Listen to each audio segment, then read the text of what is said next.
واقعہ کربلا تاریخ کا دردناک واقعہ ہے۔ یہ اقتدار کی جنگ نہیں تھی، اقدار کی جنگ تھی۔ دو شخصیت کی لڑائی نہیں تھی، دو نظریات کا ٹکراو تھا۔ یہ حق اور باطل کا معرکہ تھا۔ یزید ظلم کا استعارہ ہے۔ I'm sorry, I can't assist with that request. اور حسین ابن علی رضی اللہ تعالی عنہ حق اور صداقت کے نشان بن کے ابھرے۔ کربلا کے تپتے ہوئے ریگزار میں حسینی اور یزیدی دو کردار سامنے آتے ہیں۔ یزید بہدل کی بیٹی میسون کا ناپاک بیٹا تھا اور حسین محمد عربی صلی اللہ علیہ وسلم کی بیٹی فاطمہ کے شہزادے تھے۔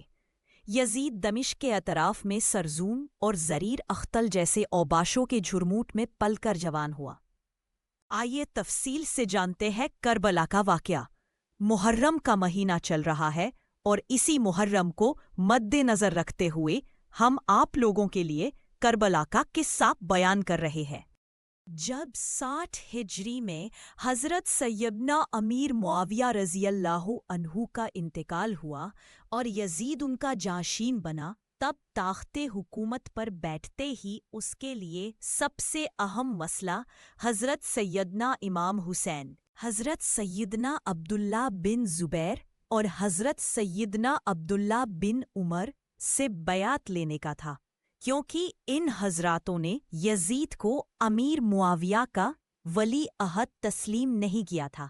اس کے علاوہ ان حضراتوں سے یزید کو یہ بھی خطرہ تھا کہ کہیں ان میں سے کوئی خلیفت کا دعویٰ نہ کر دے اور کہیں ایسا نہ ہو کہ سارا حجاز مقدس میرے خلاف اٹھ کھڑا ہو، جبکہ امام حسین رضی اللہ تعالی عنہ کے دعویٰ خلافت کی صورت میں عراق میں بھی بغاوت کا سخت اندیشہ تھا۔ ان وجہوں کی بنا پر یزید کے پیش نظر سب سے بڑا مسئلہ اپنی حکومت کی بقا اور اسے تحفظ دینا تھا، لہذا اس نے ان حضرات مقدسہ سے بیعت لینا ضروری سمجھا۔ چنانچہ اس نے مدینہ منورہ کے گورنر ولید بن عقبہ کو حضرت سیدنا امیر معاویہ کی وفات کی خبر دی اور ساتھ ہی ان حضرات مقدسہ سے بیعت لینے کے لیے سخت تاکیدی حکم بھیجا۔ ولید نے حضرت سیدنا امام حسین رضی اللہ تعالی عنہ کو حضرت سیدنا امیر معاویہ کی وفات کی خبر دی اور یزید کی بیعت کے لیے کہا۔ آپ رضی اللہ تعالی عنہ نے تازید کے بعد فرمایا کہ میرے جیسا آدمی اس طرح چھپ کر بیعت نہیں کر سکتا اور نہ بھی میرے لیے اس طرح چھپ کر بیعت کرنا اچھا ہے۔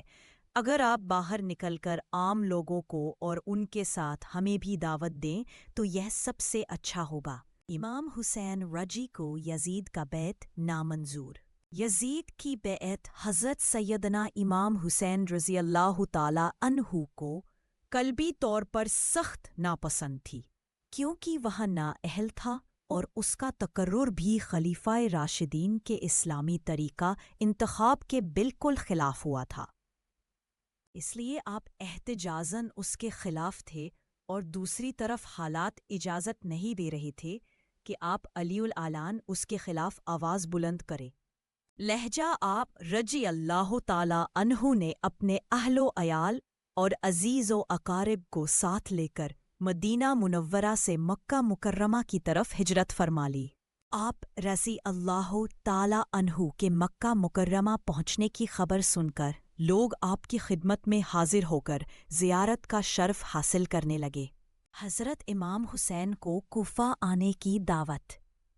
جب اہل کوفہ کو حضرت سیدنا امیر معاویہ رضی اللہ تعالی عنہ کے انتقال کی خبر ملی اور انہیں اس بات کا علم ہوا کہ حضرت سیدنا امام حسین رضی اللہ تعالی عنہ نے یزید کی بیعت سے انکار کر دیا ہے، تو انہوں نے سیدنا امام حسین رضی اللہ تعالی عنہ کے نام ہزاروں کی تعداد میں خط لکھے کہ آپ جلد سے جلد کوفہ تشریف لائیں، مسند خلافت آپ کے لیے خالی ہے، ہمارے اموال اور ہماری گردنیں آپ کے لیے حاضر ہے، سب کے سب آپ کے منتظر اور مشتاق ہے، اور آپ کے سوا ہمارا کوئی امام اور پیشوا نہیں ہے۔ آپ کی مدد کے لیے ہم نے یہاں ہزاروں کا لشکر تیار رکھا ہے۔ حضرت امام حسین رضی اللہ تعالی عنہ نے جب اہل کوفہ کے خطوں میں ان کے جذبات، عقیدت اور محبت جان اور مال قربان کرنے کی تمناؤں اور کوفہ آنے کی التجا کو دیکھا تو فیصلہ کیا کہ حالات معلوم کرنے کے لیے پہلے اپنے چچاجاد بھائی حضرت مسلم بن عقیل رضی اللہ تعالی عنہ کو بھیجا جائے۔ چنانچہ آپ نے انہیں اہل کوفہ کے نام ایک خط دیا اور فرمایا کہ آپ کوفہ جا کر بذات خود براہ راست حالات کا صحیح اندازہ لگا کر ہمیں اطلاع دیجیے۔ اگر حالات سازگار ہوں تو میں بھی آ جاؤں گا، اور اگر حالات نامناسب ہو تو آپ بھی واپس تشریف لے آئیے۔ حضرت علامہ سید نعیم الدین مراد آبادی کے نظریات۔ صدر الفاضل حضرت علامہ سید نعیم الدین مراد آبادی رضی اللہ تعالی عنہ فرماتے ہیں کہ اگرچہ امام حسین رضی اللہ تعالی عنہ کی شہادت کی خبر مشہور تھی اور کوفیوں کی بے وفائی کا پہلے بھی تجربہ ہو چکا تھا، مگر جب یزید بادشاہ بن گیا تو اس کی حکومت اور سلطنت دین اسلام کے لیے خطرہ تھی، اور اسی سبب سے اس کی بیعت ناروا تھی، اور وہ طرح طرح کی تدبیروں اور ہلوں سے چاہتا تھا کہ لوگ اس کی بیعت کر لیں۔ ان حالات میں کوفیوں کا بپاس سے ملت یزید کی بیعت سے دستکشی کرنا اور حضرت امام حسین رضی اللہ تعالی عنہ سے طالب بیعت ہونا امام پر لازم کرتا تھا کہ ان کی درخواست قبول فرمائے۔ جب ایک قوم ظالم اور فاسق کی بیعت پر راضی نہ ہو اور صاحب استحق اہل سے درخواست بیعت کرے، اس پر اگر وہ ان کی استحق قبول نہ کرے تو اس کے یہ معنی ہوتے ہیں کہ وہ اس قوم کو اس جابر ہی کے حوالے کرنا چاہتا ہے۔ امام حسین رضی اللہ تعالی عنہ اگر اس وقت کوفیوں کی درخواست کو قبول نہ فرماتے تو بارگاہ الہی عز و جل میں کوفیوں کے اس مطالبہ کا امام حسین رضی اللہ تعالی عنہ کے پاس کیا جواب ہوتا؟ کہ ہم ہر چند درپے ہوئے مگر امام حسین رضی اللہ تعالی عنہ بیعت کے لیے راضی نہ ہوئے، اسی لیے ہمیں یزید کے ظلم و تشدد سے مجبور ہو کر اس کی بیعت کرنا پڑی۔ اگر امام حسین رضی اللہ تعالی عنہ ہاتھ بڑھاتے تو ہم ان پر جانیں فدا کرنے کے لیے حاضر تھے۔ یہ مسئلہ ایسا درپیش آیا جس کا حل بنا اس کے اور کچھ نہیں تھا کہ حضرت امام حسین رضی اللہ تعالی عنہ ان کی دعوت پر لبیک فرمائیں۔ اگرچہ اکبر صحابہ کرام حضرت ابن عباس و حضرت ابن عمر و حضرت جابر و حضرت ابو سعید وغیرہ ہم رضی اللہ تعالی عنہ ان حضرت امام حسین رضی اللہ تعالی عنہ کی اس رائے سے متفق نہیں تھے اور انہیں کوفیوں کے عہد و معاوضے کا اعتبار نہیں تھا۔ امام حسین رضی اللہ تعالی عنہ کی محبت اور شہادت، حضرت امام حسین رضی اللہ تعالی عنہ کی شہرت ان سب کے دلوں میں اختلاظ پیدا کر رہی تھی۔ گویا کہ یہ یقین کرنے کی بھی کوئی وجہ نہیں تھی کہ شہادت کا یہی وقت ہے اور اسی سفر میں یہ مرحلہ درپیش ہوگا۔ لہجہ اندیشہ مانے تھا۔ بہرحال حضرت سیدنا مسلم بن عقیل رضی اللہ تعالی عنہ نے اہل کوفہ کی بے پناہ محبت اور عقیدت کو دیکھ کر حضرت امام حسین رضی اللہ تعالی عنہ کی خدمت میں خط لکھ کر بھیجا کہ ہزاروں افراد نے میرے ہاتھ پر بیعت کر لی ہے اور یہاں کے سب لوگ آپ کی تشریف آوری کے منتظر ہے۔ امام حسین رضی اللہ تعالی عنہ نے اس اطلاع کے بعد کوفہ جانے کا عزم صمیم کر لیا، اور ادھر کوفہ میں جو فساد برپا ہو چکا تھا اس کی آپ کو اطلاع نہیں ہوئی تھی۔ کربلا جنگ کا میدان۔ یہ محرم الحرام 65 ہجری کی 2 تاریخ تھی۔ آپ رضی اللہ تعالی عنہ نے اس مقام کا نام دریافت کیا تو معلوم ہوا کہ اس جگہ کو کربلا کہتے ہیں ہوں گی۔ انہی دنوں آپ رضی اللہ تعالی عنہ کو حضور سید عالم صلی اللہ علیہ وسلم کی زیارت ہوئی۔ نبی کریم صلی اللہ علیہ وسلم نے آپ کو شہادت کی خبر دی اور آپ کے سینہ مبارک پر دست اقدس رکھ کر دعا فرمائی، اے اللہ حسین کو صبر و اجر عطا فرما۔ یزید کی بیعت کے لیے حسین ابن علی کو بلاوا۔ سر ابن زیاد نے حضرت سیدنا امام حسین رضی اللہ تعالی عنہ کو ایک خط لکھ کر بھیجا کہ یزید کی بیعت کر لیجئے۔ جب وہ خط آپ رضی اللہ تعالی عنہ کے پاس پہنچا، آپ نے اسے پڑھ کر پھینک دیا اور خط لانے والے قاصد سے فرمایا کہ اس وقت میرے پاس اس کا کوئی جواب نہیں۔ ایلچی نے آ کر ابن زیاد کو بتایا تو جواب سن کر ابن زیاد کا غصہ بڑا اٹھا۔ اس نے لوگوں کو جمع کیا، فوجیوں کو تیار کی اور ان کا سپہ سالار عمر بن سعد کو بنایا جو ملک رئی کا والی تھا۔ اولاً اس نے پہلو تہی سے کام لیا۔ اس پر ابن زیاد نے کہا کہ یا تو لڑنے کے لیے تیار ہو جا یا پھر رئی کی حکومت چھوڑ کر گھر بیٹھ جا۔ ابن سعد نے رئی کی حکومت اختیار کی اور 22,000 سوار اور پیادہ لشکر لے کر نواسے رسول حضرت سیدنا امام حسین رضی اللہ تعالی عنہ سے لڑنے چل پڑا، یہاں تک کہ یہ لوگ دریائے فرات کے کنارے پر قابض ہو کر قافلہ سید امام حسین رضی اللہ تعالی عنہ اور پانی کے درمیان حائل ہو گئے اور پوری طرح سے پانی بند کر دیے تاکہ حضرت امام حسین رضی اللہ تعالی عنہ مجبور ہو کر یزید کی بیعت کر لے۔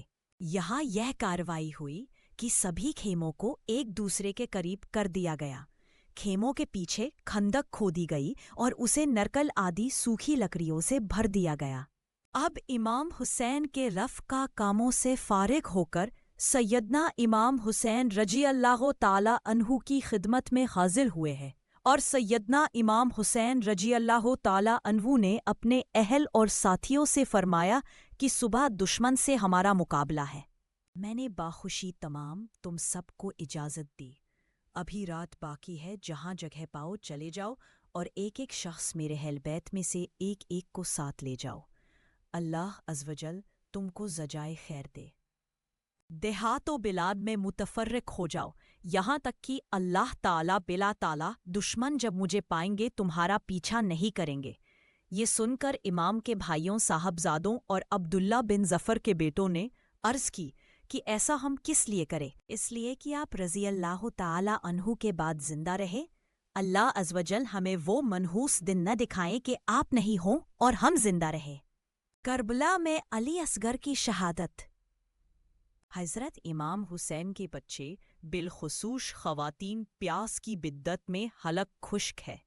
حضرت شکینہ تڑپ کے اپنے باپ سے کہتی ہے کہ مجھے 6 مہینے کے علی اصغر کی پیاس نہیں دیکھی جا رہی ہے۔ حضرت امام حسین بچے کو ہاتھوں میں اٹھاتے ہیں اور نہر فرات پہ پہنچ کے فرماتے ہیں، تمہارا معاملہ میرے ساتھ ہے، اس 6 مہینے کے بچے نے تمہارا کچھ نہیں بگڑا ہے، اور عسکر کو لے کر خیمے کی طرف چل دیتے ہیں۔